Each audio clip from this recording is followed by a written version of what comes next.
Salut à tous, c'est Carlos de Lisbonne Autrement. Bienvenue à un nouvel épisode consacré à la capitale portugaise. Alors, l'une des questions que l'on se pose quand on voyage, c'est évidemment que manger et où manger pour ne pas tomber dans les pièges à touristes, si vous voyez ce que je veux dire. Alors justement, dans ce numéro, ce que je vous propose, c'est de découvrir mes 5 coups de cœur à Lisbonne, c'est-à-dire des endroits où vous pouvez être sûr de manger des plats typiques à des prix vraiment raisonnables. On passe à table? Alors disons-le clairement, c'est très difficile dans le très touristique quartier de la Baixa de trouver un restaurant encore authentique où viennent les locaux. C'est le cas de celui-ci, que vous pouvez voir derrière moi. Dans celui-ci, pas de pizza, pas d'hamburger.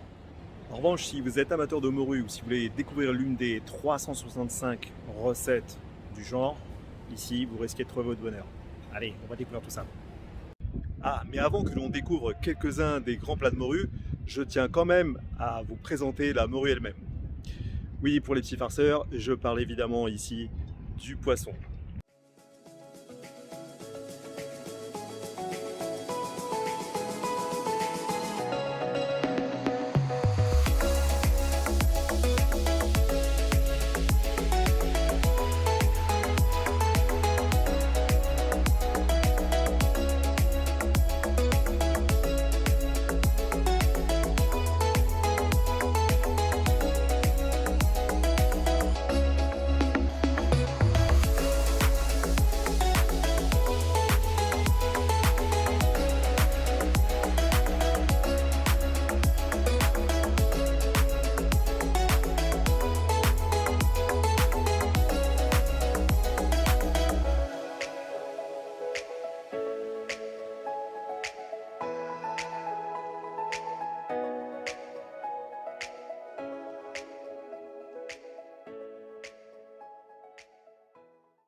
Comment on peut reconnaître si la morue est bonne?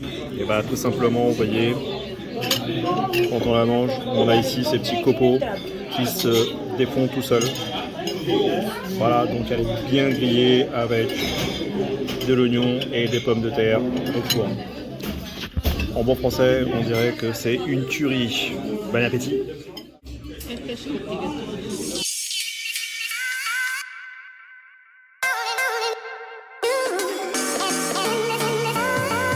Alors dans le centre historique de Lisbonne, s'il y a un restaurant où on peut encore manger à la bonne franquette des plats traditionnels portugais, c'est bien l'endroit que je vais vous montrer.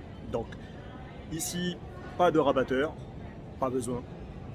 Les locaux connaissent parfaitement l'endroit, donc ici vous trouverez des plats généreux, très copieux, tout ça à des prix défiant toute concurrence. Je vous montre ça tout de suite.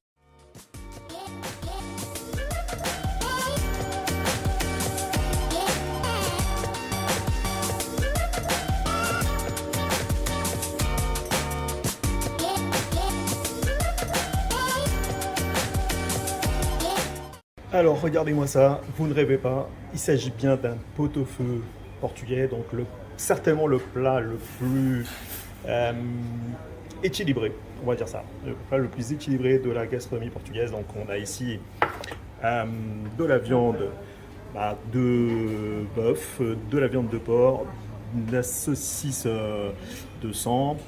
On a évidemment ces saucisses typiquement portugaises qui sont alheira et farinheira, donc avec une consistance un peu farineuse, d'où le nom. Du saucisson. Et puis en dessous, vous ne le voyez pas parce que c'est tellement bien composé que en fait vous avez les légumes en dessous, c'est-à-dire qu'en dessous, si je fouille un petit peu, et ben, vous avez ici du chou, voilà, du chou, de la pomme de terre, des carottes, et puis du navet évidemment, et puis du riz. Quand je vous dis qu'il s'agit du plat le plus équilibré de la gastronomie portugaise, on ne doit pas être loin de la réalité. En tout cas, moi je vous dis bon appétit, parce que je vais me régaler. A tout de suite.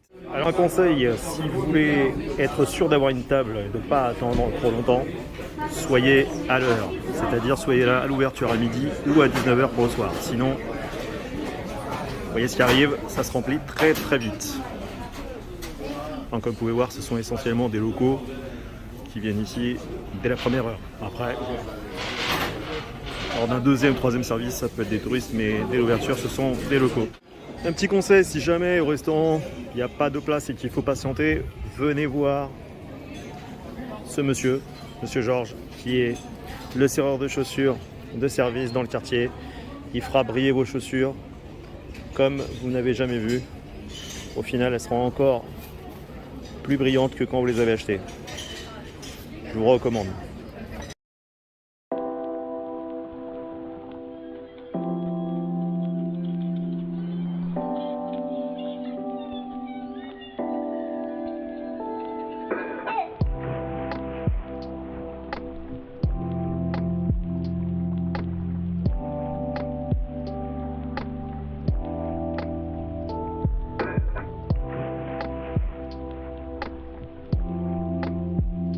Alors, autre choix intéressant si vous voulez manger des plats de poisson, notamment ce qu'on appelle cataplan, c'est-à-dire une bouillabaisse de poisson. Donc, vous avez cette bonne adresse. Donc, ici, vous pouvez manger une cataplan de mérou, de poulpe, de morue, de fruits de mer. Je vous présente tout de suite ce que ça donne. Olá, boa tarde. Por favor, podem entrar. Obrigado por terem vindo.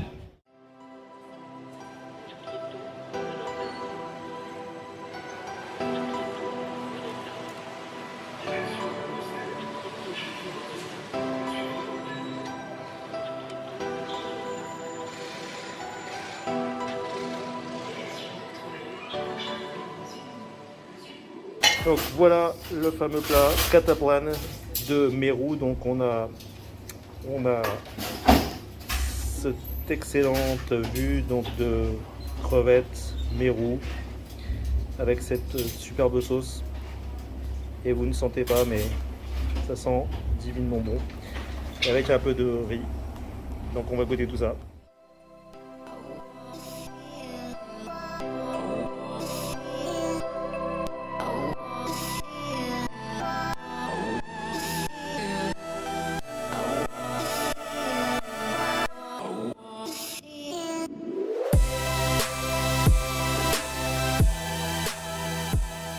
Alors voilà ce qui reste à la fin de ce déjeuner.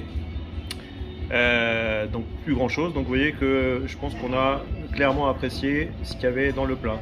N'est-ce pas Eric? Donc qu'est-ce que vous en avez pensé? C'est excellent. Excellent, le mérou, les crevettes, les gambas, les pommes de terre, les poivrons, c'est excellent. Vraiment. Ok, donc vous recommandez le plat? Ah, tout à fait. Donc c'est une bonne adresse. Très très bonne adresse. Merci de votre témoignage.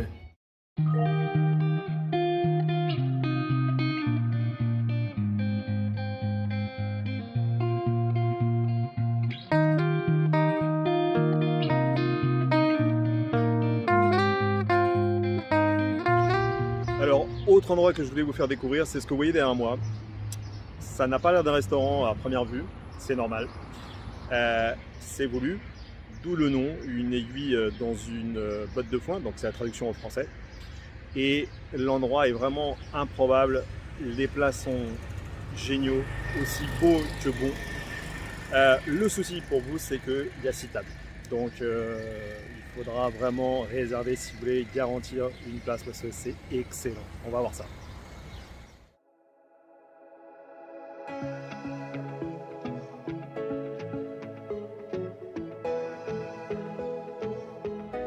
Olá, o meu nome é António Guerreiro, sou o cozinheiro responsável no restaurante Agulha no Palheiro. O conceito do restaurante é a partilha dos pratos. Os portugueses têm uma coisa típica que não existe em mais lado nenhum, que se chamam os petiscos. As pessoas pedem um petisco, fica no centro da mesa, depois dividem entre amigos e família.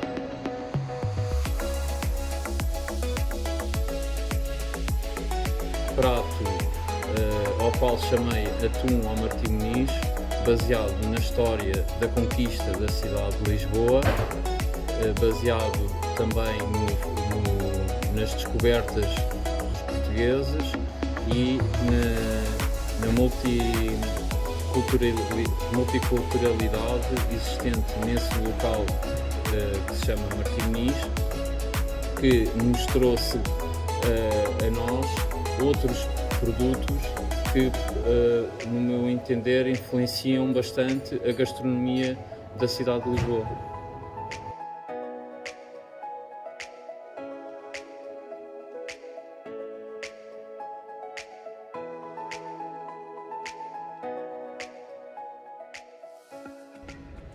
Alors, difficile de parler gastronomie à Lisbonne sans faire référence à la partie sucrée, évidemment. Les plus avisés ou les plus connaisseurs auront vu l'indication de la rue derrière moi et donc auront conclu qu'on se trouve à Belém. Et quand on évoque Belém, on évoque évidemment les fameux pastéis de Belém, ces tartelettes qui sont vraiment indispensables quand on vient visiter la capitale portugaise. Mais attention, pour ceux qui ne le savent pas encore, pas de confusion. Pastéis de Belém et pastéis de nata, ce n'est pas la même chose. Les pastéis de Belém, vous ne les trouverez que à Belém dans la fameuse pâtisserie que l'on va découvrir maintenant. Tout ce que vous verrez ailleurs, à Lisbonne, à Porto, dans les autres villes, dans tout ce qui est portugais, ça sera forcément des pastéis de nata. Pourquoi?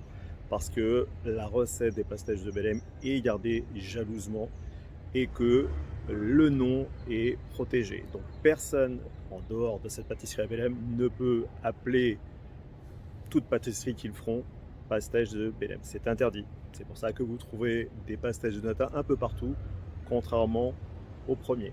Ok? Donc un seul endroit pour découvrir les pastéis de Belém, c'est ici.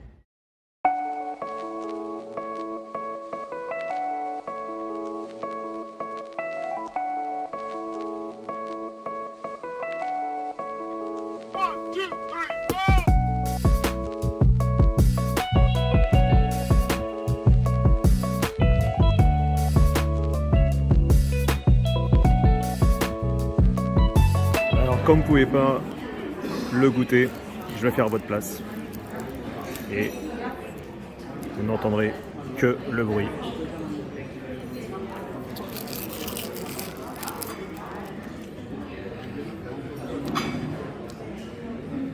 Je vous dis qu'une chose. C'est vraiment excellent.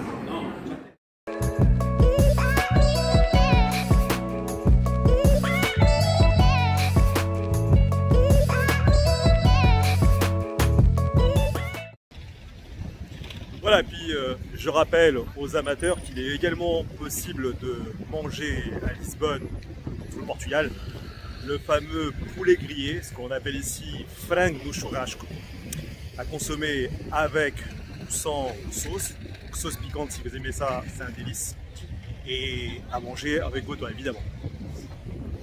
En tout cas, j'espère que ce petit reportage vous aura été utile. N'hésitez pas à souscrire le compte Lisbonne Autrement sur YouTube. N'hésitez pas non plus à laisser vos commentaires. J'attends ça très vite et puis je vous dis à très bientôt. Salut, bye bye et bon appétit.